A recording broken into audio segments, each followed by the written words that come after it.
tudo bem?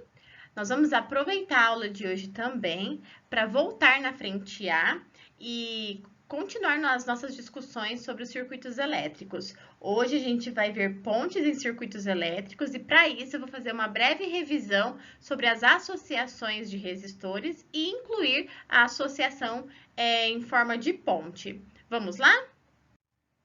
Nós vamos começar então a associação aí de resistores pela associação em série. A associação em série é aquela que um resistor está em seguida do outro, como se estivessem aí enfileirados. Quando a gente tem uma associação em série, a resistência equivalente é a soma direta entre esses resistores. Se a gente observar aqui na primeira figura, a gente percebe aí que essa corrente é a mesma para qualquer resistor, né? Porque a corrente não passa por nenhum tipo de divisão, não passa por nenhum nó, então se mantém aí a mesma corrente em qualquer um desses resistores.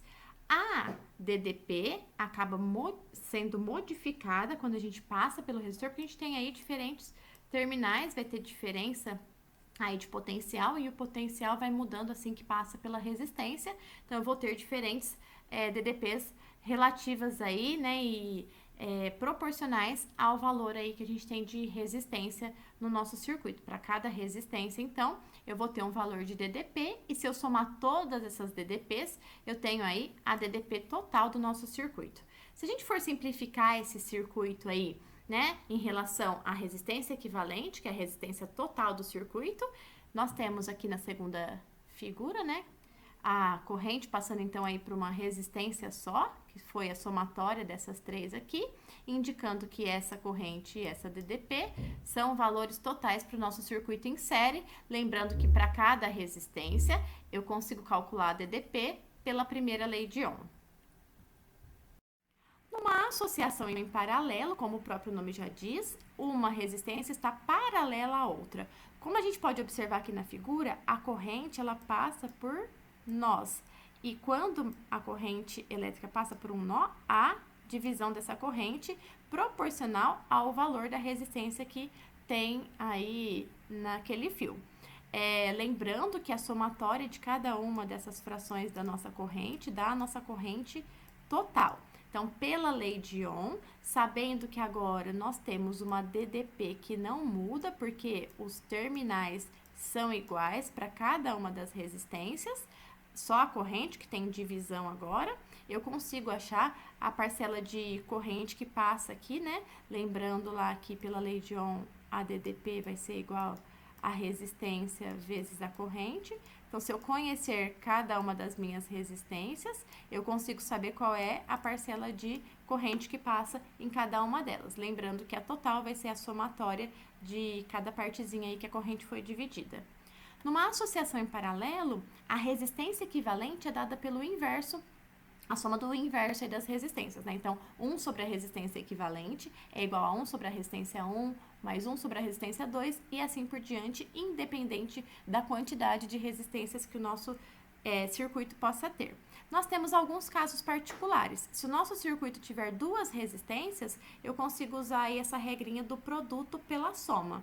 Ou se eu quiser dividir um circuito com muitas resistências, ir resolvendo, se elas estiverem em paralelo, né? E resolvendo de duas em duas usando essa regra, a gente também consegue ganhar tempo. Então, toda vez que você tiver dois resistores, né? Ou uma associação com muitos resistores e quiser resolver de dois em dois, você pode fazer a resistência equivalente pelo produto pela soma. A gente vai fazer um exemplo disso nos exercícios de sala.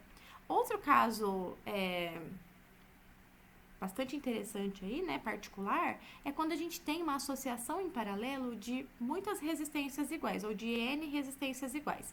Se elas forem todas iguais, eu pego o valor dessa resistência e divido aí pela quantidade de resistências que eu tenho. Aí eu já tenho diretamente a resistência equivalente dessa associação, e eu também vou demonstrar né, essa regrinha nos nossos exercícios. Numa associação mista, a gente vai ter a mistura aí, né, nessa associação de resistores em série e em paralelo. Como é que a gente resolve? Cada associação traz as suas particularidades, né, quando essa associação é mista. Então, a gente precisa observar o nosso circuito aí, né, entender que cada caso é um caso, e a partir da nossa análise desse circuito, escolher aí qual é o caminho mais fácil. Então, nesse circuito aqui, a gente tem uma resistência de 10 ohms, ela está em série com uma parte zona aqui que está em paralelo, ó. Mas nessa parte em paralelo, a gente tem aqui 3 resistores em série. E continua em série com essa de 5 aqui. Então, primeiro, é mais fácil nessa associação resolver esses 3 aqui em série, que se a gente somar os 3, vai dar 60 ohms. Aí, eles estão em paralelo com uma resistência de 30. Então, eu vou fazer a resistência equivalente, ó. O produto pela soma. Quando a gente tem duas resistências, a gente pode resolver o produto pela soma. Então, vai ser 60 vezes 30, dividido aí pela soma entre os dois, que vai dar 90. Tá? Vai dar 1.800 dividido por 90, que vai dar 20. Então, essa associação toda aí vai dar 20. E aí, a gente vai ficar com um de 10, com agora aqui tudo que ficou de 20 em série, né? Em série com um de 5, isso vai dar um total de 35 ohms para esse circuito todo. Então, cada circuito de associação mista, você pode fazer as melhores escolhas aí para resolver. Tem associação que é mais fácil resolver em paralelo e depois em série. Tem associações que a gente vai resolver uma parte em série, resolver o paralelo e depois resolver em série como esta. E aí, a gente vai analisando como os circuitos se comportam. Um método bastante interessante para associação mista é o método varal. Às vezes a gente pega uma associação mista que a gente não consegue definir direito por onde começar, parece que está tudo meio bagunçado. Então, às vezes é mais fácil a gente fazer o método varal. É um método que consiste em a gente escrever aqui no nosso circuito os lugares onde a gente tem diferentes potenciais e organizar esse varal aí, essas linhas aí onde eu vou colocar as minhas resistências por conta desses potenciais. Então, aqui, ó, nesse primeiro fio, aqui o potencial é X, aqui, como ele não passou por nenhuma resistência, ele continua sendo X. Aqui na ponta, ele também continua sendo X, porque não passou por nenhuma resistência. Passando por uma resistência agora, ele muda, eu vou chamar ele aí de A. Bom, a gente tem aqui o potencial Y, aqui continua sendo Y, aqui ele já mudou, já chamei ele de A aqui na pontinha, né? E temos todas as regiões do nosso circuito, onde passa corrente aí, com os potenciais respectivos. Aí a gente vai criar um varal. O que é um varal? Um lugar onde a gente pendura roupa. Aqui o nosso varal, a gente vai pendurar as nossas resistências, de acordo com os potenciais aí, onde é que elas estão, né? Então, eu tenho o potencial X, o A e o Y. Então, eu vou pendurar minhas resistências, ó. Entre X aqui e A, tem uma resistência de 6. Então, eu vou colocar aí, ó, uma resistência de 6. Essa aqui já foi, já tirei ela daqui. Entre X e A, tem mais uma de 6, que é essa daqui, ó. Então, vou colocar mais uma aqui de 6. Pronto, já tá aqui. Mais ou menos. Entre X e Y, tem uma de 6, que é essa daqui, ó. Então, entre X e Y, não tenha medo de criar aí uma conexão entre esses dois potenciais. Aqui tem uma de 6. Isso. E entre A e Y, tem essa aqui de 3, ó, que eu vou colocar aqui, 3. Pronto. Agora, nós vamos resolver. Ficou bem mais fácil, né? Nós temos vou mudar de cor aqui para ficar mais fácil, ó. Nós temos uma associação aqui em paralelo, que está em série com essa aqui de baixo. E tudo isso aqui dentro está em paralelo com essa aqui de fora. Então, vamos resolver, ó. Vou resolver essas duas aqui entre X e A, usando lá aquela regra de quando a gente tem resistências iguais, vai ser o valor da resistência dividido pelo número de resistências. Né? Um caso particular que a gente viu lá do paralelo. Então, vai ser 6 dividido aí por 2. Aqui é um número, né? Ficou bem rabiscadinho, mas é um N, tá, pessoal? Aí. Então, aqui vai dar 3. Essa aqui de 3, então, tá em série com essa aqui embaixo de 3. Então, vou somar as duas, vai dar 6. E aí, agora, a gente vai ter uma resistência aqui dentro de 6, que está em paralelo, né, com essa aqui de fora em 6. Vou usar de novo essa resistência equivalente, ó.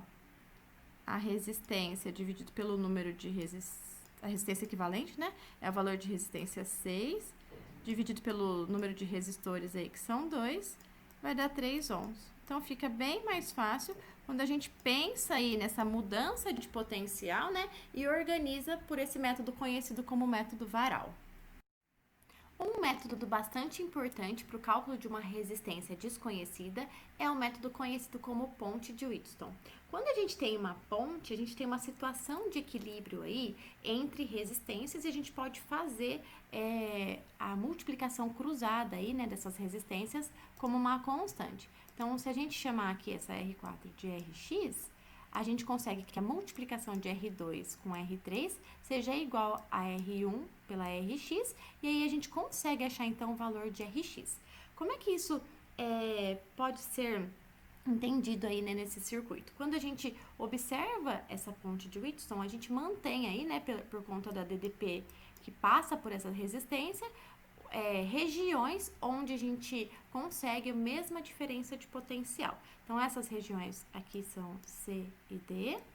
Para essas regiões, sabendo que aqui no meio não tem uma resistência, a gente tem aí uma corrente nula. Se tivesse uma resistência aqui, como o potencial é o mesmo, sabendo que a gente tem aí, né, uma constante em relação à multiplicação dessas resistências, a gente teria um resistor aqui, né, aqui no meio, se existisse, em curto-circuito, então a corrente aqui vai ser realmente nula, não passa corrente no meio aqui para que essa ponte esteja em equilíbrio. E aí, para este equilíbrio, eu posso usar esse método de multiplicação cruzado.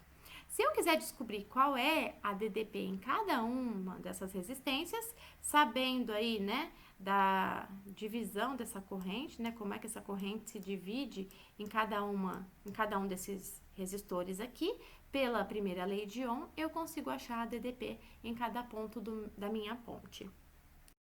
Uma variação da ponte de Wheatstone é a ponte de fio. Ao invés de trazer os valores de resistência, eu trago o valor de comprimento do fio. E lembrando que, pela segunda lei de Ohm, a gente consegue relacionar o comprimento do fio, calcular a resistência do fio a partir das suas características, né? Comprimento, área de seção e resistividade, né? Que traz as características do material do qual o fio é feito.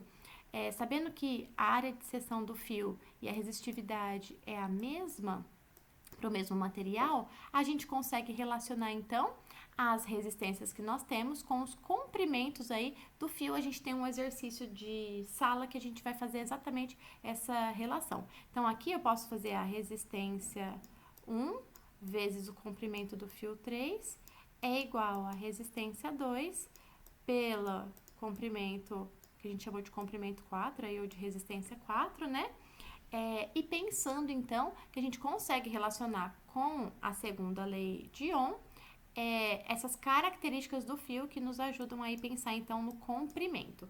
Pensando assim, a gente consegue, então, essa ponte de fio que tem as mesmas características da ponte de Wheatstone e que nos fornece aí valores de resistência desconhecidas ou mesmo análise desses comprimentos aí do nosso fio. Então, vamos para dois exemplos. Neste primeiro exemplo, ele dá uma associação aqui, então, em ponte, né? Fala que essa ponte está em equilíbrio, dá os valores das resistências e pede essa resistência zero. Sabendo que há este equilíbrio, né, na ponte de Wheatstone, e que aqui passa uma corrente nesse galvanômetro, que é um medidor de corrente, né? Uma corrente zero, né? Não há passagem de corrente aqui no meio. A gente sabe que a gente pode fazer, então, essa multiplicação cruzada. Então, vai ficar R vezes a resistência de 10 é igual a 30, a resistência de 30, vezes a resistência de 20. Tá? Então, vai ficar 10R igual a 600, eu vou passar esse 10 dividindo, né? Então, vai ficar R igual a 600, dividido por 10, que vai dar uma resistência, então, de 60 ohms. Então, toda vez que a gente tiver uma associação em ponte e essa ponte estiver em equilíbrio, eu posso fazer essa multiplicação cruzada entre as resistências para descobrir uma resistência aí no nosso circuito. O segundo exemplo que eu vou dar aqui é uma associação em ponte, mas agora a gente tem uma associação com fios, né? a gente vai ter aí as resistências R1 de 10 e R2 de 40 ohms. E ele fala que o comprimento total desse fio aí é de 100 centímetros. Então, se tudo é 100, esse pedaço aqui, que é o L2, ó, vai ser 100 menos o L1. Como ela está em equilíbrio, a gente vai fazer aí a multiplicação cruzada também. A gente pode fazer associação com o comprimento, porque pela segunda lei de Ohm, a gente consegue associar a resistência ao comprimento do fio. Então, vai ficar assim, ó, 10 vezes 100 menos L1, que é o nosso comprimento do fio, né? Essa resistência vezes essa parte do fio, vai ser igual a 40, que é a segunda resistência, vezes o nosso L1, que tá aqui, ó, 40, que é essa resistência, vezes esse R1, multiplicação cruzada. Então, aqui vai dar 1000 menos 10L1 é igual a 40 L1. Se eu passar esse 10 para o outro lado, né, vai ficar 1000 é igual a 50 L1. Então, eu já vou colocar aqui, ó, 50 L1 é igual a 1000. Vou passar dividindo. Então, 1000 dividido por 50, o nosso L1 vai dar 20. E como estava em centímetros, né, o nosso comprimento total, então, o L1 aqui é 20 centímetros. Isso indica que o L2 vai ser 80 centímetros, porque a somatória dá 100. Aí, ele perguntou os comprimentos de L1 e L2. Então, L1 vale 20 e L2 vale 80, tá aqui na letra E de elefante.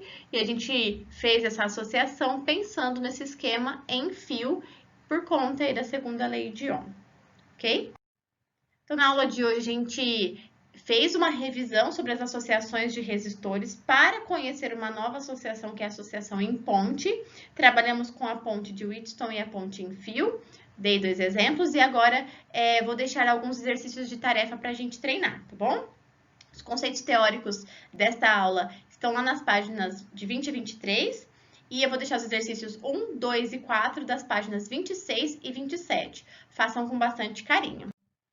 Bons estudos, até a próxima. E vou deixar uma tirinha aqui sobre pontes, né? Do Armandinho, para inspirar a gente aí, que a gente construa cada vez mais pontes, né? E menos muros. Um beijo e a gente se vê em breve.